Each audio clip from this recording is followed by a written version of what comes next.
Hi friends, this is Professor's Weed, and there's something in it that hundreds of millions of people take every day to control their blood sugars. And people without diabetes, they also take that something in hopes to reverse aging. Now, to be clear, they're not taking Professor's Weed, which is also known as goat's rue or fresh lilac. Instead, they're taking this. This is metformin. Yeah, I take... These are the pills I take. Glucose disposal agents, such as metformin, which is a prescription drug. So how did we go from this, Professor's Weed, an all-natural herb, but a crude diabetes treatment, to this, a $1 billion blockbuster drug, metformin, that people hoped would cure type 2 diabetes, to now taking metformin to reverse aging in people without diabetes? Yeah, this is kind of strange, but if it works, I want to know, wouldn't you? Metformin, the wonder drug. You may have heard about this. What is it? Well, it's been around for a very long time to treat first-line diabetes. Metformin for weight loss, what's the deal? So recently there has been increasing interest in the use of metformin to help with weight. So I stopped taking metformin. Are you on it still? Occasionally. I'm on berberine instead. Me too. So does Brian Johnson actually take metformin? I'll get to that a little later. In this video, let me explain why metformin, on one hand, turned out to work better than people first thought, but has failed to cure diabetes. So should you take metformin, regardless of how high or low your blood sugars are, just for anti-aging? And to answer that question, you probably need to know why people would put their faith in this big pharma blockbuster and ignore practical diabetes and aging solutions. Now, I think many people believe technology can end all diseases with a single pill. I think one day maybe we can cure all disease with the help of AI. But the reality is diabetes have been with us for eons. And imagine yourself living in the 1600s in Europe. You're thirsty all the time. You're tired. You're sleep deprived from peeing all night and losing a massive amount of weight. You have all the classic signs of diabetes that afflicted upper-class nobles and merchants and clergy who dine on expensive foods like meat, refined grains, and sugar, as they watch peasants sweat doing chores and tending to gardens, eating only from the garden, since they were unable to afford luxury dining of the upper class. However, the peasants were protected from diabetes. And guess why? To answer that, first you have to understand that there are two types of diabetes. Type 1 diabetes is when the body lacks insulin. Literally, the pancreas won't make any. If you had that in the 1600s, you would not survive. Type 2 diabetes, however, was really rare, which is a disease caused by ectopic fat that results in excessive blood sugars because the muscles, the liver, and the pancreas are all insulin resistant and not in sync. Now, it's like you trying to get your teenager to clean up their room. They are resistant to your voice, which then makes you talk louder and louder until you're yelling. But does it work? The room is still messy. And when you are insulin resistant, you are either pre-diabetic or diabetic. And under normal conditions, your muscles are supposed to clean up all that blood sugar, which is guided by your pancreas, which is yelling at your muscles by increasing the hormone insulin. And when you become more insulin resistant, the pancreas yells even louder, making more insulin until it burns out. And yet the muscles don't clean up the sugar. Have you ever yelled so loud that you lost your voice? The good news is that most people can reverse type 2 diabetes through some simple changes in their lifestyle. And everybody saw that back in the 1600s. And that's why they started to drink French lilac tea, which is used as a treatment for sweet urine syndromes. And when you have excessive blood sugars, your body is really trying hard to get rid of it by activating not only your muscles, but your kidneys to pee out all that blood sugar. But it can only do so much. So if you're finding that there's ants around your toilet or that your urine smells sweet, it could be because you're peeing out excessive blood sugars. But before you go and purchase French lilac, you should know that it's not considered a safe herb to use. That's why I was really surprised that I could buy this on Amazon as an herbal supplement. French lilac has a narrow therapeutic window, which means that there is a small margin between being helpful or harmful. And that's why people don't use French lilac as a dietary supplement or herbal medicine today. It's considered a noxious weed in several regions, including the United States, due to both its toxicity and its invasiveness. Now, I'm going to try this, not because I think this works or that I have diabetes, but because I'm just curious about what this tastes like. It actually smells pretty good. However, I don't want to swallow it.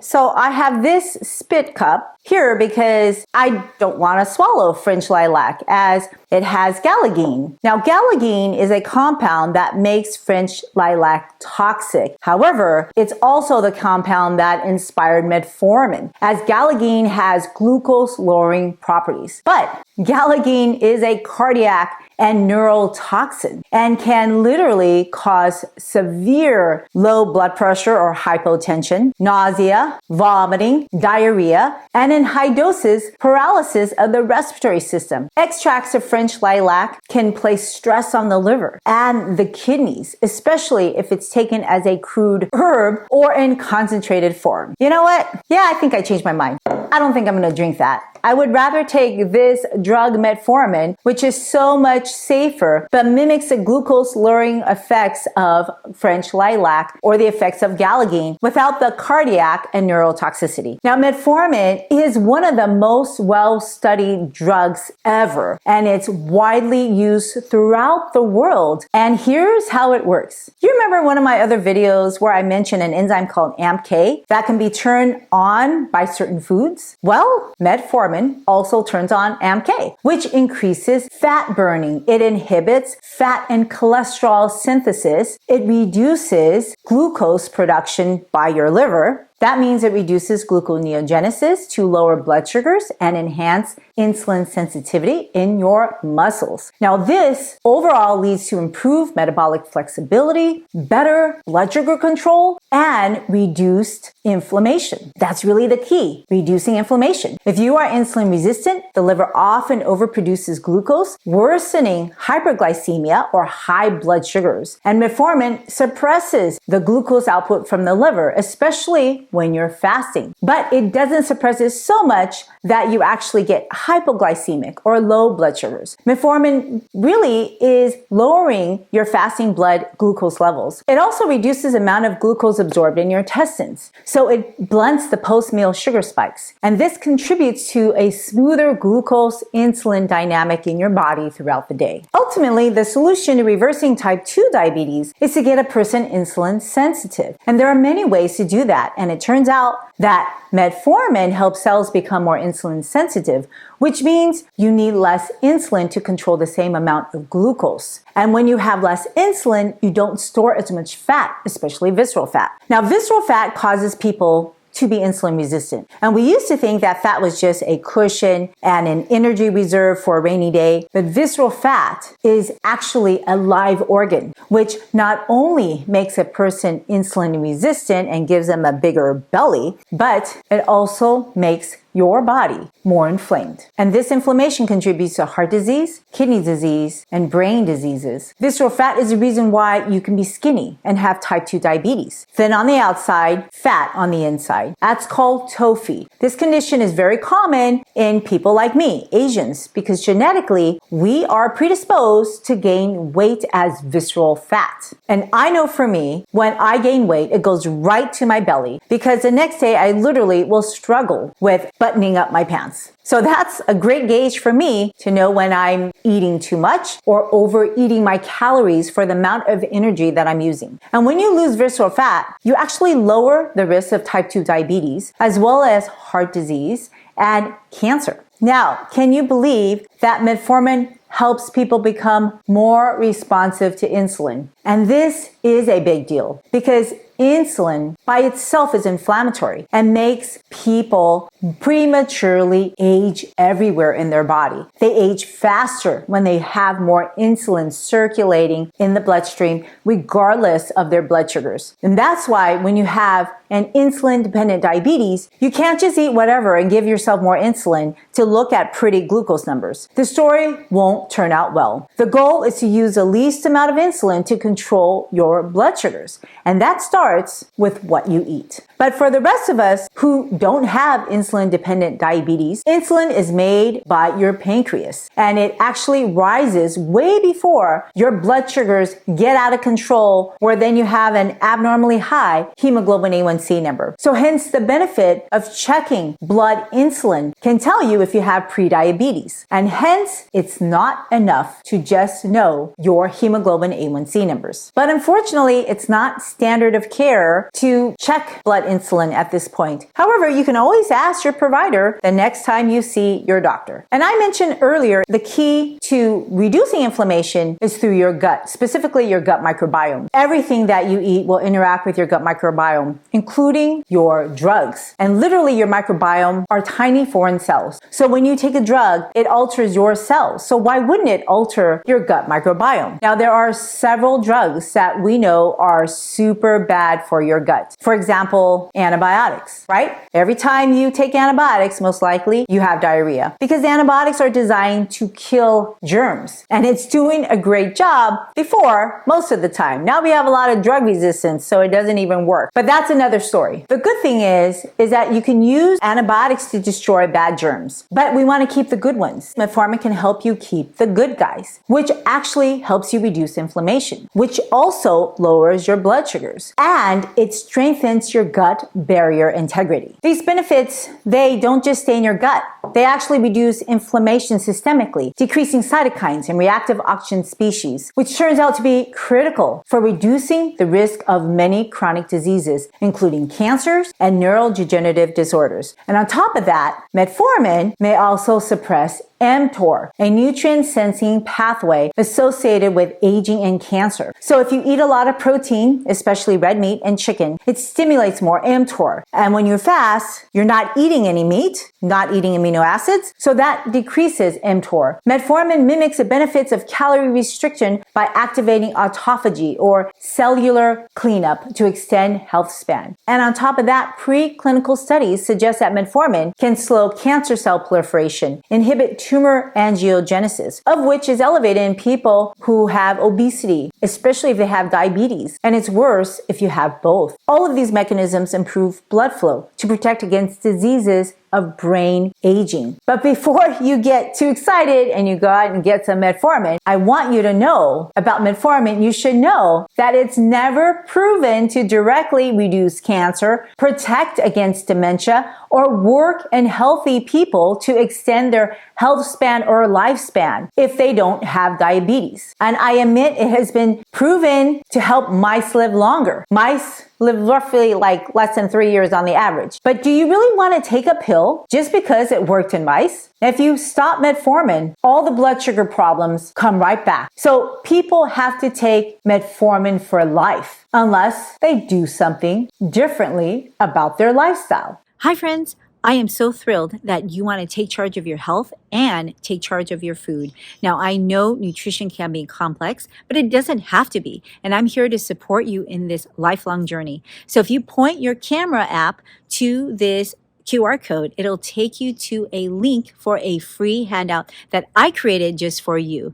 And if you like it, if you want to see other handouts, please go to the link in my show notes, and then you can leave me your feedback on what I could do to help you in your journey. Okay, back to the video now. If you have diabetes, most likely you have ectopic fat marbleized in your biceps and other muscles that has been shrinking over time. Your muscles are your largest and heaviest metabolic organ, occupying 40% of your body weight, and designed not just to help you move your body parts, but to protect you from caramelizing, which happens to all of us every day because all of our bodies have sugar and heat. Ever leave some sugar over low heat? What happens? That white stuff turns yellow, melts, and then caramelizing into a brown color. And then that gets hard and crunchy, especially when you remove it from heat. That is literally what is happening to your enzymes, to your cells, to your bones, to your cartilage when you have excessive sugar. It's happening to your muscles and your brain. This process is called glycosylation. And contrary to popular belief, glycosylation is actually not only normal, but critical for your immunity, your digestion, and communication in your body through your enzymes and proteins. Heard of the saying, too much of a good thing is really bad? This is also true with glycosylation. The more blood sugars you have going through your blood at any given time, which happens to people all the time after they eat, and especially happens at an astronomical rate with people with insulin-resistant prediabetes or diabetes, the faster you are aging. You are forming advanced glycosylation end products. You're glycosylating randomly. The sugar just starts sticking everywhere in places that it shouldn't be, and caramelizing proteins in cells to disrupt hormones and communication and movement. And that's why you are given so many pounds of muscle, right? At your prime, in your teens and in your 20s, you are given a lot of muscle because it's critical that you control those blood sugars to not have excessive glycosylation. But unfortunately, we have built our society and lifestyles to inhibit muscle development and to flood our bodies with sugars and starches and fats. We have taken away public transportation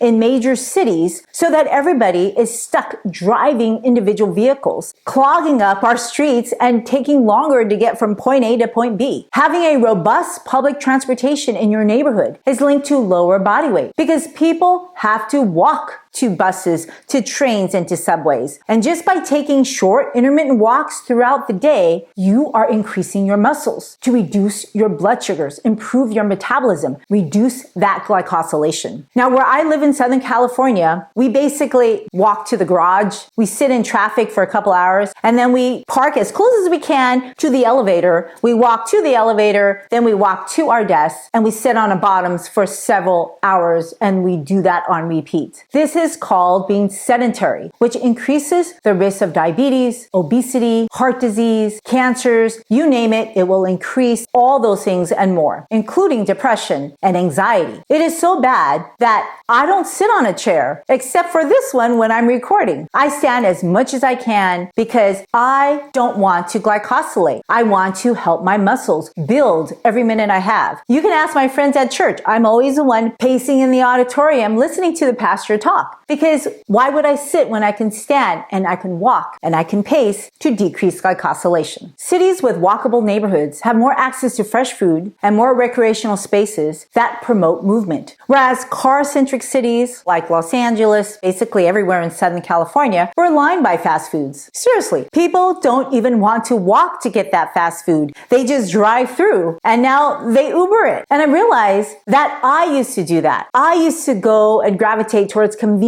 things to save time. But how long are you waiting in that in and out line? It's pretty long. So not only is sitting bad for your health, all that pollution from keeping your car running is bad for everybody's health. So I started to walk to stores. Convenience is everybody's enemy, unless it's convenient to take public transportation. Now, when cities build good public transportation, even if people could afford it, they choose not to take the cars or even own a car, and they eat less processed food. They just simply move more. And if you think about it, calories cannot explain why we are overweight or have diabetes alone. You know Michael Phelps? He's like the greatest Olympic athlete. Michael ate 10,000 calories a day when he was training for the Olympics. If you increase your physical activity, obviously you'll need more calories to maintain your weight. You can't eat like you did when you were young because remember how active you were when you were young? Kids are busy running around all the time. They can't sit still. But now we have trained ourselves to sit so still that we don't even walk around our neighborhood. And remember how small your legs were that you couldn't keep up with your parents? And also, you used to probably do recreational activities after school, right? Maybe walk to school and walked home. We don't walk anymore. Now we give people a ride to school and they live less than a mile away. And many kids, they don't play sports after school. And then we don't have PE during school. No wonder our children are getting an astronomical rate of insulin resistance, diabetes, and obesity. And we can change this by promoting walking to school and walking home. It starts with movement. If you move just as little as 2 minutes after eating a meal. You significantly lower the spike in your blood sugars for the entire duration of your meal. But walking after a meal is more than just trying to lower your blood sugars. It also gives people time to de-stress, time to connect with your friend, your loved one, your family. Even our pets are getting obese because they're not moving. Technology has encouraged lifestyles that go from sitting at the dinner table to sitting on the couch after dinner, watching our TVs and our smartphones, getting disconnected to each other. Convenience and technology is destroying all of us. Tech will never be the cure to lifestyle diseases like diabetes and obesity. There is no pill that will ever be as good as movement. And we're not talking about running a marathon or buying a gym membership. Walking is the safest activity or movement that everybody can do. It's what we are meant to do. And the goal should be at least 7,000 steps a day at the minimum. Humans are meant to be upright and in motion. And it's a privilege to be able to do so. Because one day you're going to have plenty of time to be horizontal and